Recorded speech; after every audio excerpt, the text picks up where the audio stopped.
France shall buy that honor which shall bait our side's keen edge and make us heirs of all eternity.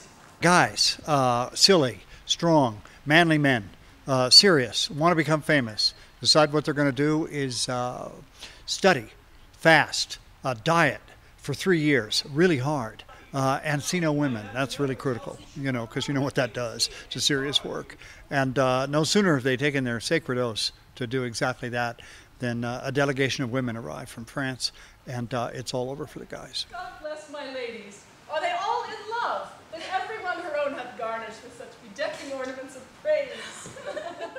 The King of Navarre has, with his best friends, decided that he's going to swear off women, good food, all the wonderful things in life to study. And then Amy's character and her best friends show up, and of course, Shakespeare being Shakespeare, we all fall in love. We come to do business. I come as a Princess of France to do a piece of business involving land with the king. And it's basically a frolic about a bunch of attractive men and attractive women that find each other and fall in love and pretend they're not in love and then play games with each other and play practical jokes on each other. And then there's these funny crew of clowns and characters that come in and spice it up, and it's just a whole lot of fun. It was none neither, sir. She was a virgin. Well, it is also very, for it was proclaimed virgin. If it were, I deny her virginity. I was taken with a maid. This maid will not serve your turn, sir. This maid will serve my turn, sir. This is a really special Shakespearean play. I think it's rare. I think it's enchanting. I think it's deeply experimental.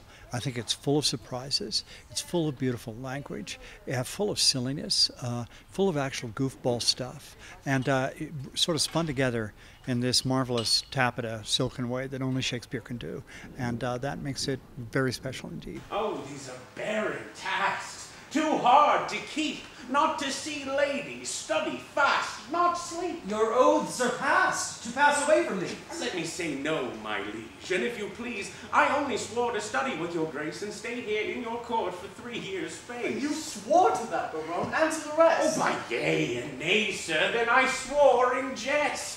It's rarely performed. The play, after relatively rarely performed. About 200 years after Shakespeare died, it was hardly performed at all. And then people thought it was just too odd and such a strange thing, and not really right for the stage. The Romantics kind of thought that. And then, in the middle of the last century, it started to get back on stage, and people decided, wait a minute. This play is really good, and it's really funny, and it's very special. The critic Harold Bloom, for instance, the great critic Harold Bloom, the Sultan of Shakespeare, says this is his favorite play of Shakespeare's. And so its reputation has steadily grown, and it's still riding its high tide, and yet still relatively rare. Love is a devil. There is no evil angel but love. Yet was Samson so tempted, and he had an excellent string.